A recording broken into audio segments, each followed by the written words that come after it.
How deep the Father's love for us, how vast beyond all measure, that He should give His only Son to make a wretch's treasure.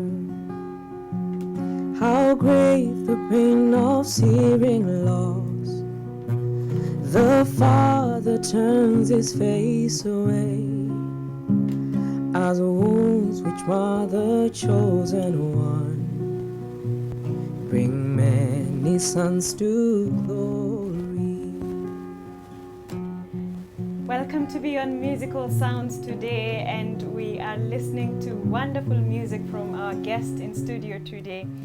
We want to welcome you to this amazing and exciting show where we go beyond musical sounds to learn the depths, the breadth, the width, the height of music. And of course, my favorite person, Andrew, is in studio today to help us discuss the subject of music and influence. Andrew, how are you? I'm fine. Thank you, Diane, my beautiful wife, and our wonderful guest. You don't want to know him. Sure, we want to know You him. do? Yes. Did you like the song? Yeah. How great, how deep, how broad, and how high the Father's love. George Onkoba, or at Onkobs, is here with us today with his wonderful acoustic guitar. When I grow up, I would like to play the guitar. Our subject is an interesting one. Tell us about it. Indeed, music is a talent of influence. What are the tools around music that make a musician so influential? First of all, his voice. This guy, when he just opens his mouth, you know, You stop doing everything. you stop breathing. His talent could be his instrument. And these things are important. On Cobbs, if I should ask you a little bit, have you gotten into trouble because of your voice? You have a very good voice. Thank you. Yeah, you sing which voice? Let's start a little bit about you before Yeah. we get to the trouble. You have been singing for quite a while now? Yes, yes. Yeah, who would you say has had the greatest impact or influence in your life before you are an influencer as a musician? I listened a lot to when I started singing. Yeah. I was listening a lot to groups. Groups like which ones now? Like groups like Stand Music, Show Power, that's from the Zimbabwe. Yes, yes. Then I got to the western side, Rescue, Vocal Union. So Okay. it wasn't an influence from one particular person. It was just You are a groups. cool kid. You haven't listened to Omboga SDA Church No, the not one- really. I've listened to choirs like Barabara Kumi na Tatu. Oh, okay. Yes, but those are influences on music. On music. Yeah. So what people sing actually gets has an impact on you. Yes. Yes. All right. And who in your life has had the greatest impact? Musically, Yes. my father. Yeah. Tell me about that. My father is a musician. When I was growing up, I remember I used to think he's a pianist because he used to play the piano. Then you find him playing the guitar. So it was until I got to be mature that I realized he's actually a guitarist, but he doubles up on many instruments and he teaches choirs and stuff. Okay. So my greatest influence musically is from my father. So, and you didn't study music in school? No. You studied something else, Something but else. you are doing a lot with music. A lot with me. I find it the easiest. Yeah. And The you even easiest. have a YouTube channel. So Yes. you were telling me about these people who reached out to you after posting some Yeah. music on YouTube channel, that they Yeah. were influenced by it. Influence, yes, a great influence. Like a good example is a pastor called me. Yeah. His name is George. He's George like me. Yeah. He called me. He has a church in Rongai. It's not Adventist. It's a church. I forgot its name, but he has a church in Rongai. So he just called me and told me, I just wanted to call you and tell you that during worship we play your songs. Wow. And you see, You need to visit that church, man, yes, with I your need guitar. to. I need to. You need yes, to, Yes, you I'm need making to. plans to. Okay. Yeah. So we can see a lot of influence. I remember that story resonates with me. One day somebody called me from a town I haven't been, Nyahururu. It's a person I've never met, someone I didn't know. I just recorded some song. You remember the Mchungaji Mpenzi? The album. Yeah, and then I recorded it to just put it in matatus. I was angry with the loud music, the disorganized music. So I went recording some good quiet music. And So what I hear you people saying is that the skill in itself is, a tool for influence. Yeah. The voice, playing the instrument, guitar, yeah. the instrument is what causes you to be influential. But even the speech of the musician. Ah, okay. Because Tell me about that. by now, you know, Nkoba, if somebody has looked at you as an influencer and you create good music, they expect you to have good speech. Yes. And then you find the musician has foul speech. You have seen this on the media many times. Somebody who is known to be maybe an influencer, I don't want to mention names, or maybe a politician, then later they have their words are foul. People start to have a problem again with what they were espousing earlier. So there needs to be a consonance between who the person is. And then the question is, where do they get that speech? Now that takes us to how do you generate what comes out as influence. We're going to talk about that. I'm sure you've heard of stories where somebody left the choir because the choir leader said some bad words, we can't even find your voice on the Keyboard. on the keyboard. Yeah. And based on the words of the choir trainer, just because it's the choir trainer who said it, somebody ends up believing it, and they never sing for the rest of their life. And the excuse is the choir trainer said it. Yeah. Yeah, they have such influence, the music leaders. They just don't know it. Yeah. I still remember, though I didn't take the guy seriously, the first time I stepped into a choir, they told me I have a bad voice, but I didn't take him seriously. Interestingly, was one of the bass singers. Those days I used to sing echo. I told you what echo is in the other show. Echo is where you don't have your particular voice, you follow the other voices. So I didn't take him serious because he was one of us. Later we were at the university. I used to be the lead choir trainer. He was in the choir. I was training him. So if it were a choir trainer who said that, I think it would have had a deep impact. Exactly. So musicians have speech, they have talent with which they influence people. Yes. Yeah. But it's not just the speech and talent. What else does a musician possess that is a tool of influence? There are many things you could talk about, like his character, who he is outside there. Yeah. People don't think that we remember Paul not for the things he preached, but in your mind there is a picture constructed because of who he was. Somebody who would stand the face of affliction, somebody who would face difficult things, somebody who would go long journeys with a lot of patience and all that. So when the music is died, when the sermon is over, we remember who are you as a person. So musicians don't think it's important. Most musicians, I would dare look at the camera and say, are shallow. And I was in that period where I was shallow. And I didn't have so much influence. Or if I did, it was bad influence. Allow me to ask a personal question.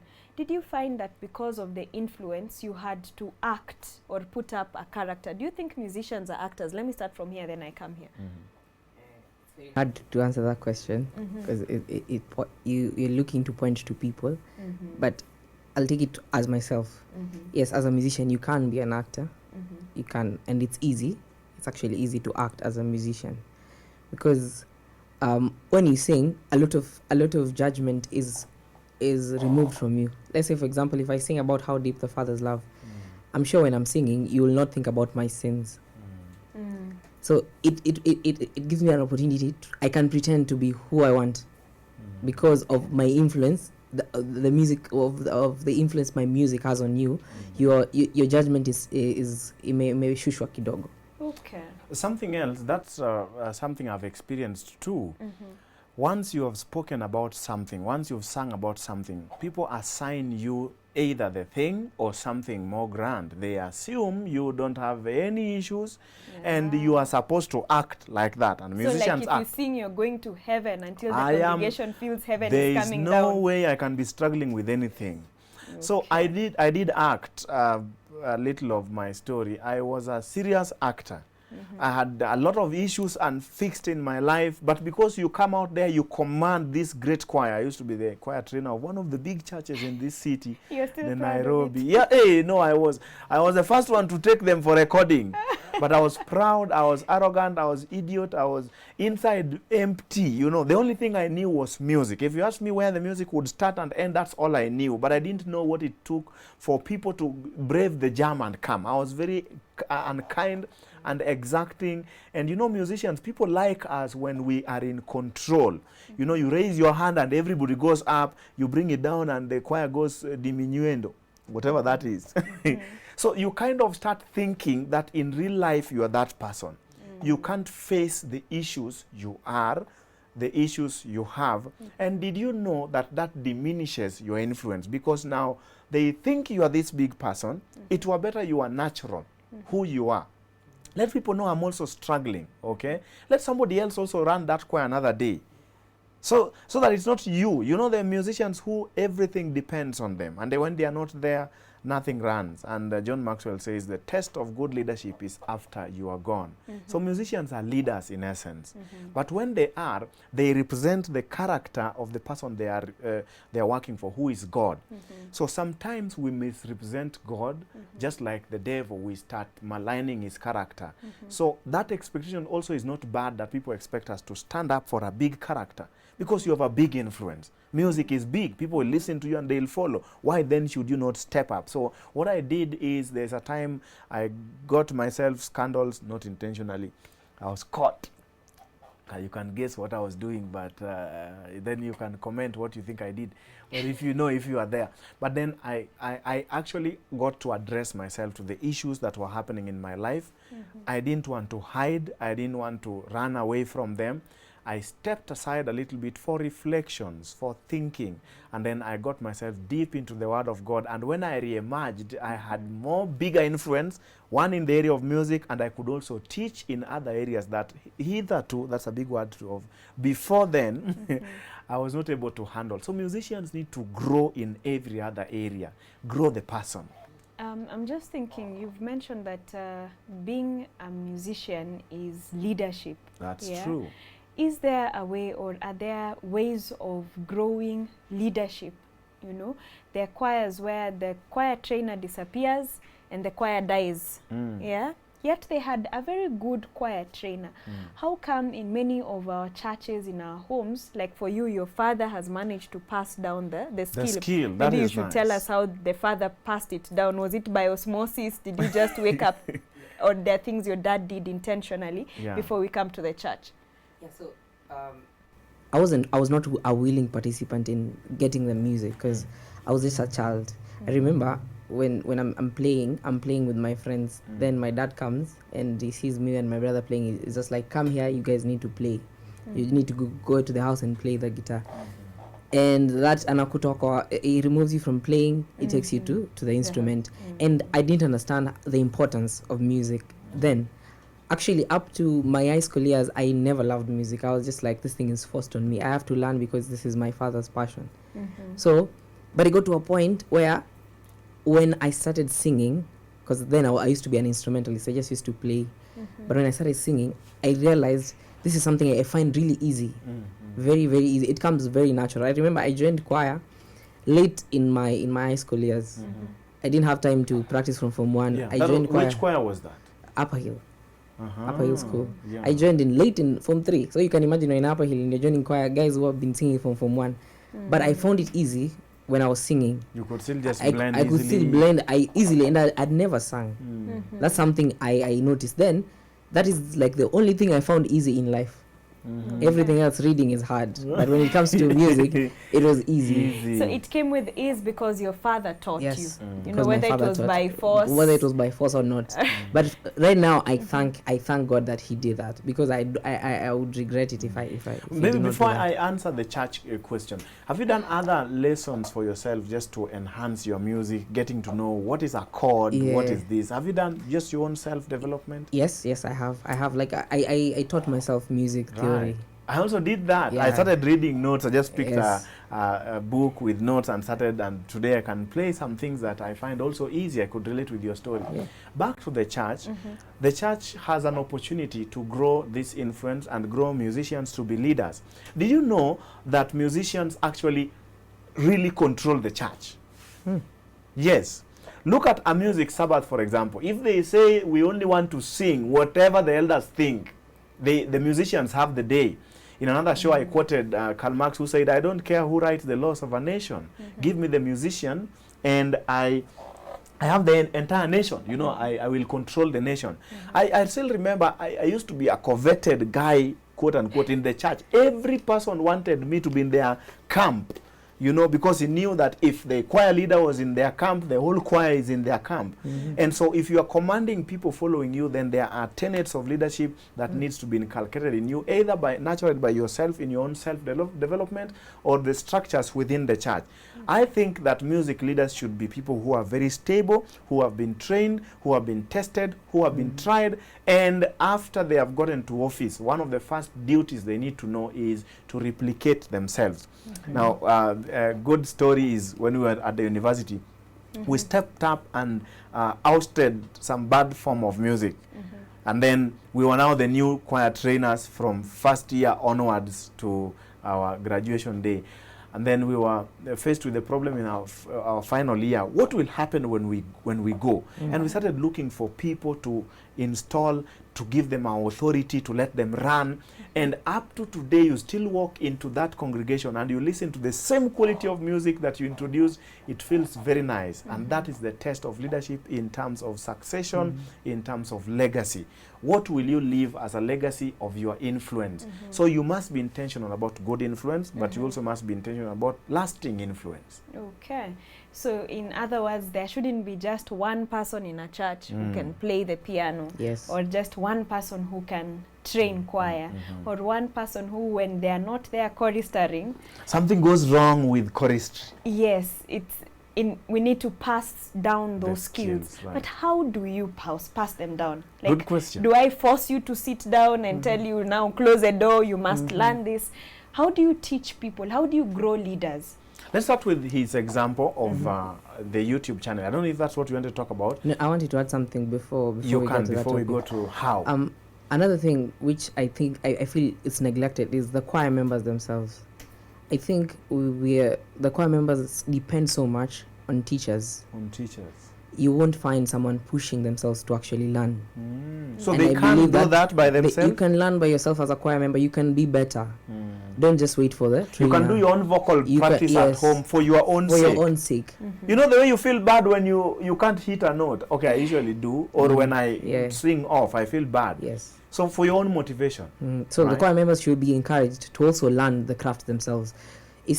Let it not be that you're waiting for a trainer to always train you. That's an important point. If the influence is put to the choir members to actually learn themselves, you'll find that a leader will crop up. Out of the masses. So the how include let's think about the YouTube channel. You open a YouTube channel and you get to influence other people who want to become like you. That's one way of passing down. Yeah. The other way of passing down is deliberately just within church structures. Whenever you have a leader, there is always his assistant who is just like Joshua holding and then there comes a time where, you know, somebody had to try me. When I started playing piano, I was horrible. You don't know what I played. But somebody one day trusted me and said, you are going to play in church. And today when I see young people coming around piano, they want to try, you know what I do? I slip aside. So that's another way, creating opportunity for them. You remember the story we had of the young man in the previous episode, Music and Cradle, where he was being chased away from the piano. And this young man now at 12 years is able to play the piano because somebody took a chance on them. So you must take a chance on someone in the passing down deliberately. And then there needs to be structures. Do you have the systems like a keyboard? Do you have an office? Do you have a place? Do you have books that people can learn from? Do you have resources? Allow me to interrupt you at this point and request you, viewer, to join us right after the break so that we continue with this interesting conversation on how musicians can grow their influence. Before the break, we'll listen to an interesting item of music from our guest, Brother Onkoba. All the things that I love and hold dear to my heart, I just borrow, they're not mine at all. And Jesus only let me use them to brighten my life. So remind me, dear Lord. Draw back the curtains of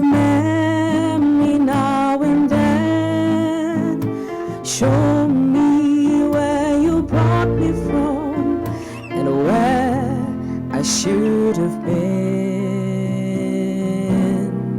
And just remember that I'm human and humans forget. So remind me, dear Lord, nothing good have I done to deserve God's own Son, and I'm not worthy of the scars in His hands, and yet He chose the road to Calvary to die in my place. And why He loves me, I can't understand. Draw back the curtains of memory now and then. Show me where you brought me from and where I should have been. And just remember that I'm human and humans forget. So remind me, dear Lord. Ebu fungua kumbukumbu zangu, unionyeshe uko ulikonitoa.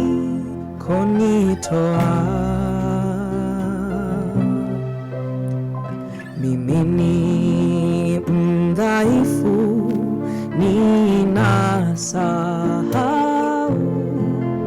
unikumbushe Bwana wangu. So remind me,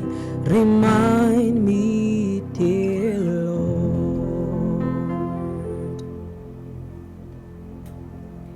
Join us right after the break to continue the conversation on music and influence.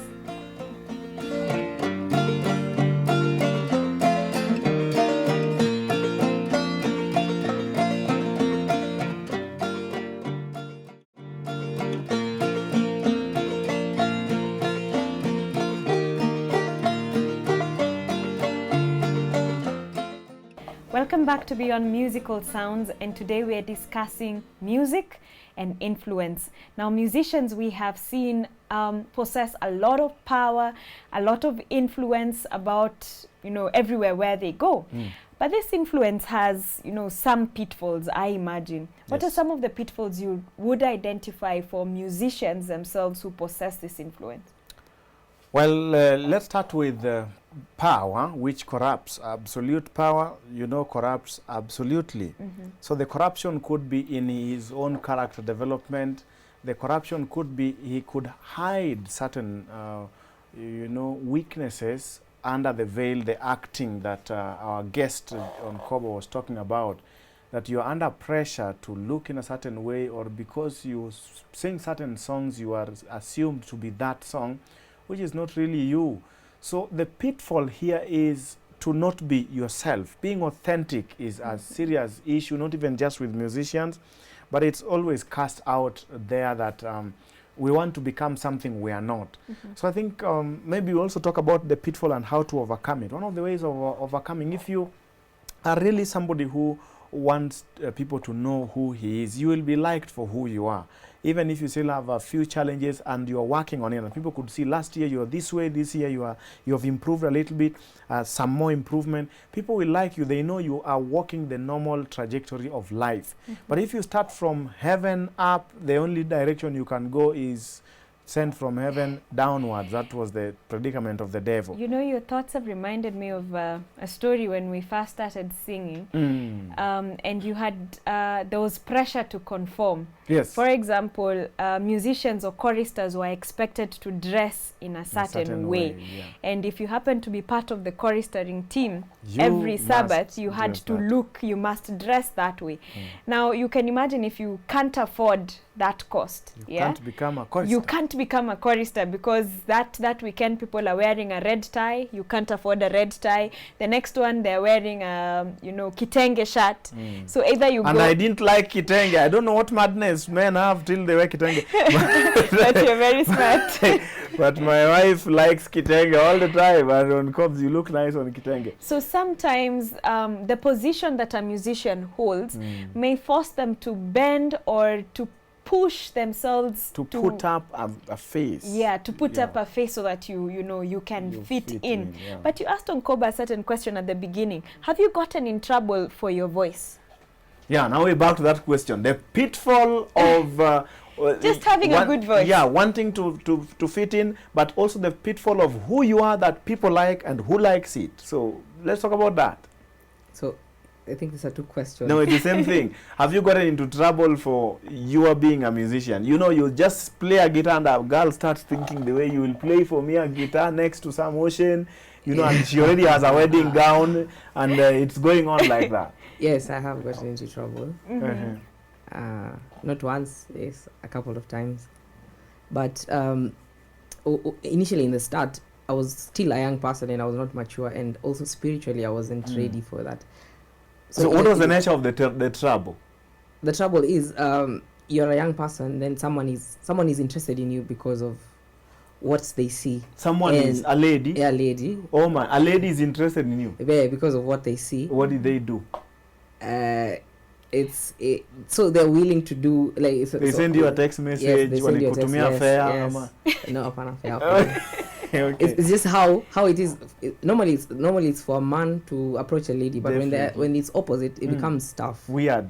And we as men, we're not trained to say no.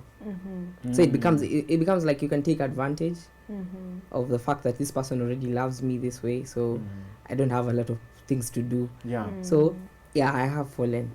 You avail Okay. yourself and Yes. gone. How Now, have you handled trouble? how did you like handle that? that, by the way? I've learned to be honest with people and try to make sure all my friends are my friends because of me myself, not because of your talent, my talent or anything. Yeah. And it's like a reflex I've created in my life where I am able to know if you're interested in me because of this. I will actually stop. Either I will stop that relationship, or I will actually tell you that I don't like this. Just be here for me, not for this, because it's And something his different. last statement is a big issue for musicians because people want you for what you have, but people don't know that musicians also have certain needs. You want people who are just genuinely your friends, people who are not just out there for your influence, they are out also for your good. So that pitfall is a serious one, and we have a whole segment on it, on music and immorality. Or But- morality. Oh, sorry. Okay, let's talk about morality then. But you see, it's a big pitfall for when all attention is on you, when people are around you, when you can command things, you will find that you might even get away with things that you wouldn't not have if you are a normal person. So to handle that balance, hold yourself accountable in your conversations, how you interact with people. If you don't like someone, you don't like them. Whether they like your music, mpatie gitaa yako aende nayo, kama aende ajifundishe. Let him learn. Also, they might be like for someone else. But you see, the issue of pitfalls are quite many, not just moral faults. There are other pitfalls like corruption. Musicians, who doesn't know a choir trainer who became a choir treasurer and disappeared with money, you know, because you are trusted to always deliver things. So people think you can deliver everything, and it's not true. And we said in the music and money segment, which we handled earlier, you want to keep this the treasurer to be the treasurer, let the music trainer be the music trainer. So they also even get into the pitfall of they have started the choir, they have worked for the choir. So why not? Hii pesa inakuja yote ya kuuza CD, you know. The YouTube channel is opened in the name of the music, the choir trainer. He's the one who uploads those music. Why shouldn't I get that money and disappear with it? That's a pitfall. There's also the pitfall of pride. Pride, yes. Which is a very heavy one. And also hard to handle. You know, like it's not something I guess as human we're meant to handle, pride. Yes. And it comes so much with music. And sometimes it takes a lot to actually learn that I am proud. You know, what makes a musician proud? The fact that you can you can get away with most things.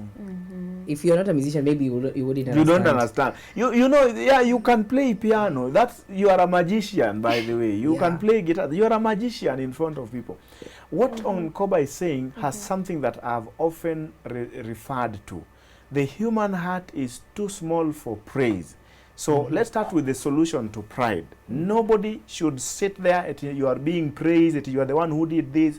You must have a way of going away, but also the congregation. So how should choirs handle? You know, you've sung well. I need to come and tell you, you actually sang well, like the song you sang, blessed me. Yes. So is it that I should stop saying that, by the way you sing that song, bow the knee, we're going to sing it your eyes, your heart towards heaven and leave the one. Now, I love how he sings that song. Now, should I not tell him that, by the way you blessed me? Is that what you want us, the congregants, to do? Or how should we handle such cases? There are two ways to look at it. Let's start with you being aware that when you are giving focus to someone, it is already putting him in a difficult position. It would be nice that everyone likes a compliment. There are, number one, genuine compliments. There are also compliments that go too much and play into your ego. Yes. You know, you did this, you are always like this. When you sing, that's when I understand people sing in this church. Akunanga mtu mwingine anaimba. Yani you are the only one. I think when compliments are in that direction, they actually appeal to the ego. There are compliments that you can tell the person of the transformation that has worked in your heart as a result of his ministry and encouragement. That's an important one. And you want to pray about your compliment. And when you are complimented as a musician, you want to, don't take it so much to heart. Think about the grace that has been given to you to serve in that position. Think about the grave responsibility that puts on you. And think about the God who deserves that praise and put him in front. If you can't, you can answer the way a girl answered when the boy told him, you have dressed well. The girl said, tell it to Jesus. Yeah, actually on that point, I want to add something from my own experience. When I started singing, when someone tells you sing beautifully, there's this thing we were saying, glory be to God.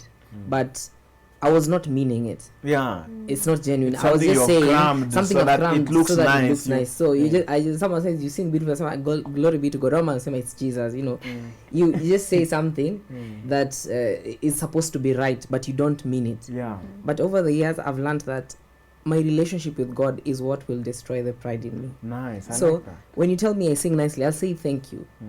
But deep down, I always know that it's God who is working through me. But the answer that I'll give you an honest answer from myself. Like, I'll say you. thank you. That's very authentic.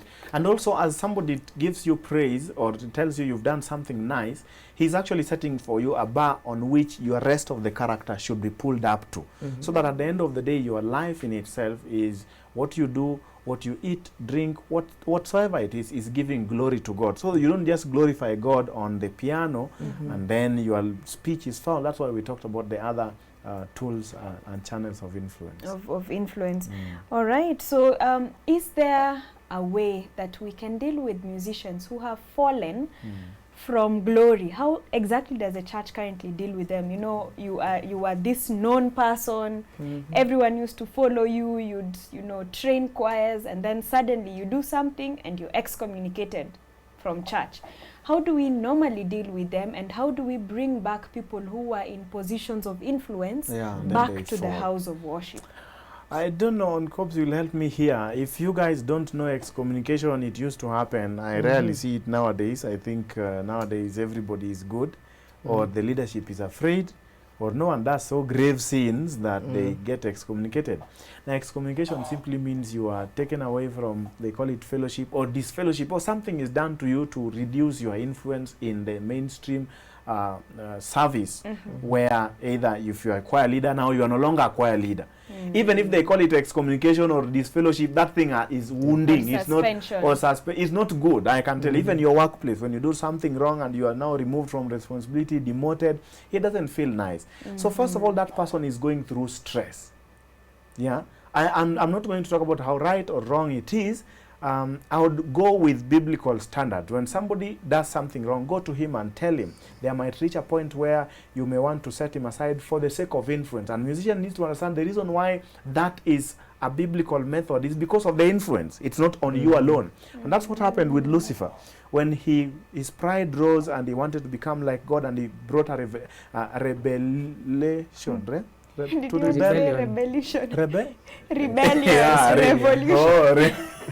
When he brought rebellion in heaven, the first attempt was somebody was sent to talk to him. Angels were told, please reconsider what you are saying. Yeah, we know what we know this God. He is a good person. Look at what you are saying. And he didn't change until it was open, and it was now affecting everybody. And sometimes even as a parent, suppose you are living in this island with 10 children and they were very good children, all of them, then one day a child walks out and comes back with a disease. You know this disease is contagious and is going to kill you, and you are all in the island alone. What would you do to that child? You do what's called quarantine. It's a biblical principle to set someone aside to stop his influence if you have established the influence is wrong. So number one, establish what was the influence. Is this something that is going to cause the entire flock? So sometimes it's done to protect the people, but the heartlessness with which it is done, not knowing this person is already suffering wherever he is alone, he is already smitten with his conscience, he already knows he's doing bad. So reaching out would help during these times. And maybe we can get many stories on people commenting on this show. If this thing has been done to you, it's a bad feeling. I have experienced it. So I talk from a feeling of the day. And sometimes they have also not even checked the two sides of the story. They had one side, they picked that side, and that's what they ran with. I think they deserve a hearing. Somebody needs to sit with them and ask them what really happened. And after that, once you've established all this, at the mouth of 2 or 3 witnesses, let a matter be established and then an action be taken. And those actions usually you'll find protect the flock more than helping the person. So we need to extend the influence of that action to also redeem this person. When you are chastising, that's a big word for correcting your child, it should be redemptive, to bring them back, not to tell them how hard your fist is or how big a nini you can have. Some of our parents used to beat us just for the sake of beating, just to show that they are parents. We would be beaten without notice. So that's not the essence of a church. A church needs to be a place where somebody can sit with you and tell you, we started like this, we gave you this position, these allegations have come, they have this effect. I still remember the first time I was excommunicated, the elder couldn't even explain what excommunication is. I was very young. I had just walked into church. I was bubbling with energy, with talent, and I was accused of being a devil and being a Samaritan. Just to add something else, on the flip side of that coin, we've talked about the church excommunicating the musician, but we have also a couple of cases where the musicians themselves leave the church because they feel that the church is not accommodating to them.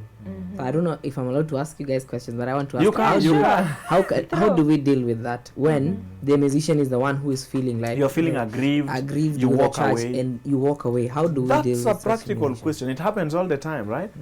Exactly. You can do an attempt on that. Every time you walk away from any place, what I have learned is you lose influence as a person. So before you walk out, ask yourself, what are you losing? Yeah, who are you losing? Because you may be walking away from the church, but you're walking away from people in essence, because the church is made up of people. And these people, you're going to meet them everywhere. They'll be your neighbors. They will be buying things from you. Yeah, they might be your employers. Yeah, so before you walk away, you need to think about how to become a people person. because people sometimes offend you, you can put boundaries to prevent the offense from getting to you. You can, you know, put a wall where the person knows that if you need to walk over to this side, you need to pass by the wall or knock on the gate. But be very careful when you sever cuts with people. Yet I know that there are choir members, there are musicians, there are people who've walked away from church because they have been hurt by people. Yeah, because people are the same guys who hurt people. And I remember one time I was hurt by a church member. And I went to church and saw that person singing. And I thought to myself, God, these people are hypocritical. I walked out of church myself. I walked out of church. I think someone was still ongoing. She was one of the choristers, and I didn't stay throughout the sermon. And when I went home that day, I went home and cried, and said, now this church is full of hypocrites. And when I got home, God asked me, why do you go to church? Like, why? Why? Do you go because everyone there is nice? Is that the reason why you go to church? Why do you go meet these people? And God confronted me with the thought that the church is simply a workplace. You know, like a carpenter's shop. Some goods are finished. Some people are good and fine. Others are not, yeah? And when you've touched wood that is not well polished, what could happen to you is you can have some spikes getting to your hand. And it's usually very painful if you've had that experience. It's so painful when you touch wood and it gets to your skin, because it pierces you, and sometimes you have to look through it with, tiny eyes to get it out. But the end product, when you look at what the carpenter presents at the end, when all the goods are finished, it's lovely. Yeah. So you are going to that workshop because God is also working on you. God is still in the process of furnishing you. Yeah. And sometimes you'll walk out of a choir, you'll walk out of church, yeah, because you touched wood that was not yet finished. And ask yourself that, have you as well hurt others? Could it be that you don't know, but you have hurt others in the process? And from that day, I told myself, I'm never walking out of church again, whether or not somebody has hurt me. It's difficult, but God is working on everyone, the person who's hurt you as well as yourself. And there is no need to lose influence because of their imperfections. What are your final thoughts on this subject before we close? The always best way to deal with a fall, with a problem, with a human being, interpersonal problems, is the biblical method. If your brother offends you, go to him and talk to him. Some stories end up in church boards that started with someone having a vendetta, a problem with the other person, and they didn't talk. And it's now a subject of everybody. That is process of solving problem is still stable. It still works. You go try it. But there might be a point where you have to walk out if your being there is actually hurting your influence. You have done your soul searching, your just your own personal thinking. You are walking with God. You are staying there, and this choir is puffing up your pride. People are falling themselves on you, and it's compromising your integrity. You may have to naturally walk out by yourself and just keep away until you are recovered. And when you have walked away, that's the time you can bow the knee. Today we're gonna finish differently. We have 2 songs. I think you'll allow us to sing the 2 songs. One will sing 1 stanza, and the last one is so that when you rise from your knee, you can stand where no one can stand alone. This song says, I don't know, on chords, you can just sing along on that key. That's F. That's on G. All right. I bring you can it down. play me the intro. It's okay. Go to F.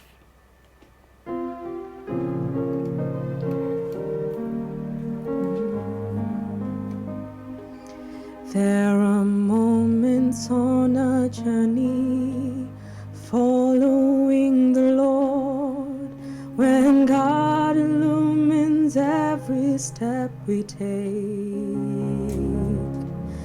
There are days when circumstances make perfect sense to us, as we try to understand each move he makes. When the path grows deep and our questions have no answers, turn to him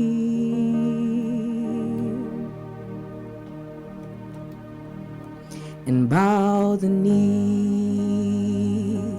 Trust the heart of your Father when the answer goes beyond what you can see. Bow the knee and trust the heart of your Father when the answer goes beyond what you can see. And when you don't understand the purpose of his plan, in the presence of the King, bow the knee.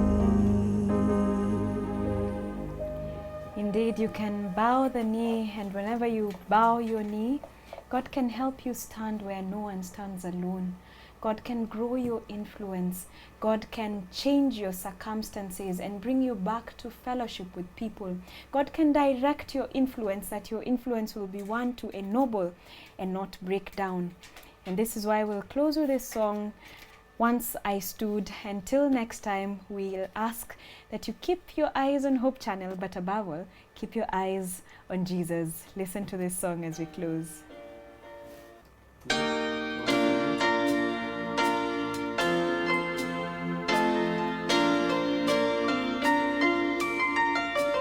Once I stood in the night with my head bowed low, in the darkness as black as could be. Then my heart felt alone, and I cried, oh Lord, don't hide your face from me.